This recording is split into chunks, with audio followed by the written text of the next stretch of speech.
The last Deepwoken starter guide was a year ago and many things were added and changed throughout the year. So a good amount of things that were mentioned in previous guides are currently outdated.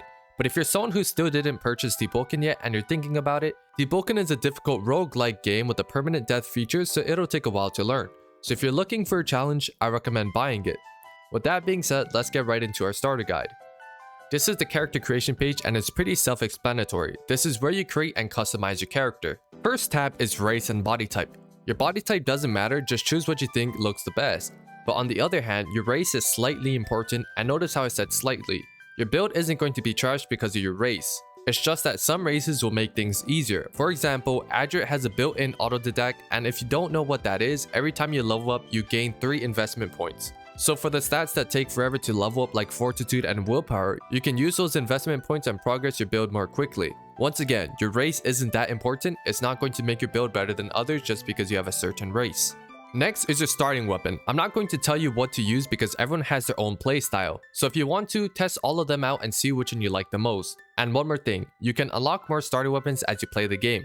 You can get the Way of Neve by turning in a hostage to the Neve chief. Then you can get 4 more starter weapons by echoes: a spear, greatsword, rapier, and flintlock. Next is your attunement. There are 5 attunements: Flame Charm, Frostshot, Thunderclaw, Gale Breath, and Shadowcast. You won't be able to see Shadowcast, and that's because you have to unlock it by doing a quest. Each attunement has its pros and cons, so just like your weapon, it's a personal preference. Just keep in mind that you'll be stuck with that element until you unlock more, so choose wisely.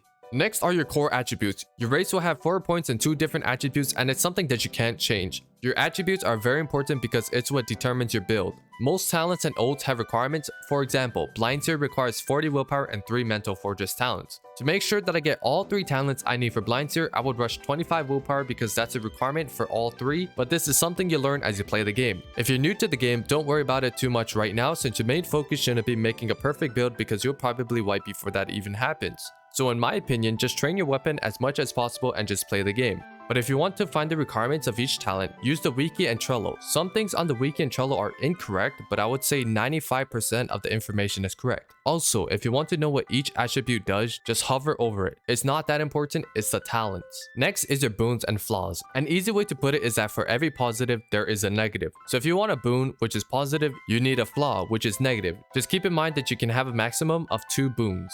With that being said, most boons are useless, so I'll go over the important ones: Autodidact, Scrapper, and Pack Mule. Autodidact gives you 3 investment points every time you level up, and to use them, you have to go to a campfire. Scrapper gives you an extra ace every other whisper roll, and ace allows you to either burn or freeze a card. This is very important when making builds, so if you're new to the game and you don't have a build in mind, you don't have to take it. Pack Mule gives you a higher max carry load and you can carry larger quantities of food. This pretty much lets you farm longer without going back to a town to sell your items or restock on food. So technically it's not good for starters because you'll be dying pretty often and dropping most of your item. So for starters, I recommend going Autodidact. And if you want to, you can go Maverick, but you already gain a lot of EXP, so you don't have to. You might be wondering what a whisper is since I brought it up while describing Scrapper. But a whisper is when you get a hand of mantras. Now you might be confused about what a mantra is. It's an ability. And that ability is categorized into 3 different sections: combat, mobility, and support. But to keep the game balanced, there's a limit to how many mantras you can have for each category. When you spawn in, you will have a limit of 3 combat, 1 mobility, 1 support, and 1 wildcard slot. And if you didn't know, a wildcard slot is 1 extra mantra slot for anything.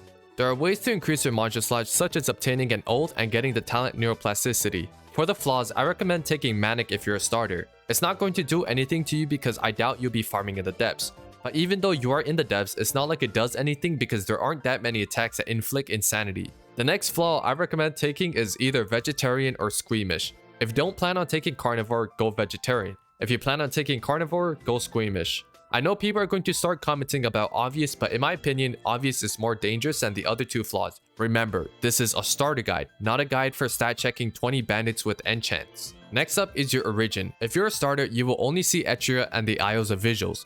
Isles of Visuals is good for starters because it's closer to Erisia and it also has a trainer that you can fight without consequences. But once you get a little better, I highly recommend going to the Trial of 1 and train there until you can beat it. It's not fun and it'll be very tilting, but once you can beat it, you're pretty much a god at the game. The only thing left for you to learn is the move pattern for bosses. The last thing is your echoes. I highly recommend not using modifiers unless you're a masochist. You'll get echoes as you play the game and you can make slots specifically for farming echoes. For those wondering what they should upgrade first, I recommend upgrading pass down capacity because you'll be wiping a lot as a starter. Then you can work on other things like mob armor, mob damage, starting aces, resonance progress, starting knowledge, and advanced weapons if you want them. I suggest not upgrading your stomach capacity, thirst capacity, and starting notes. Now that our character is created, you are finally able to play the game and power up.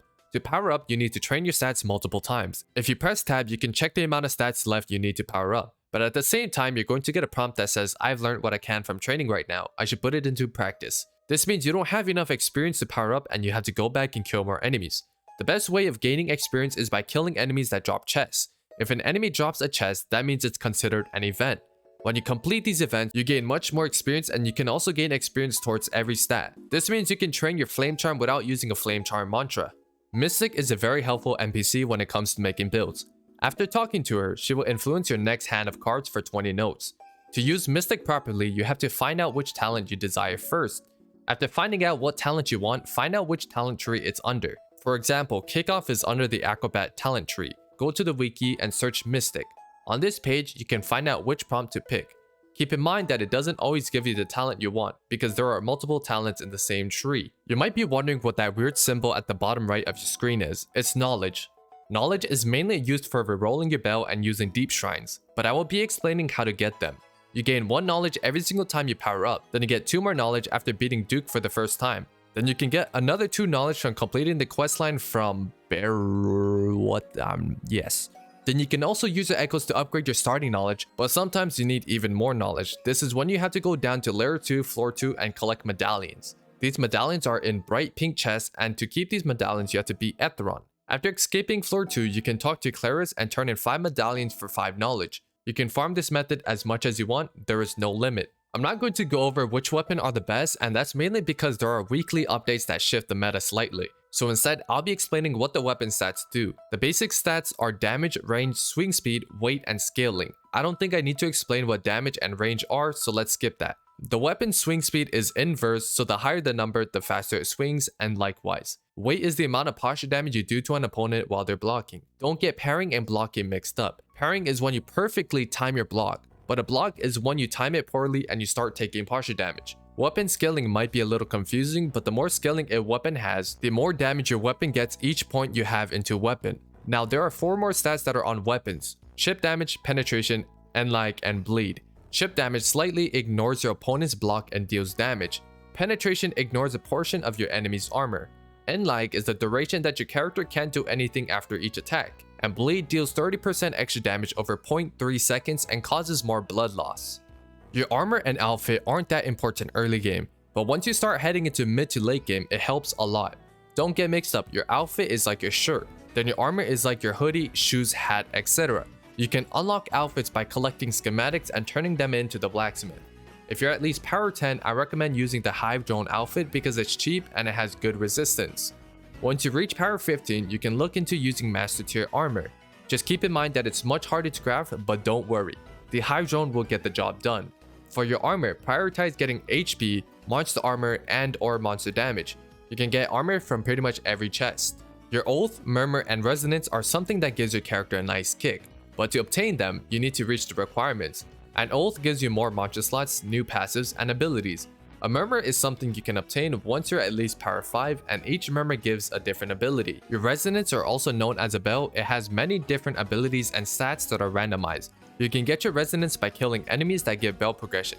Once you have enough bell progression, you have to get knocked in the depths. As a freshie, you will get jumped by other players. So to log correctly, press the door icon and leave. Do not press Alt F4 or the X button when your Roblox is minimized because your character will linger around for a bit after you leave. But anyways, good luck on your Deepwoken journey, and as per usual, I'll see you guys either tomorrow, the next day, or the day after that.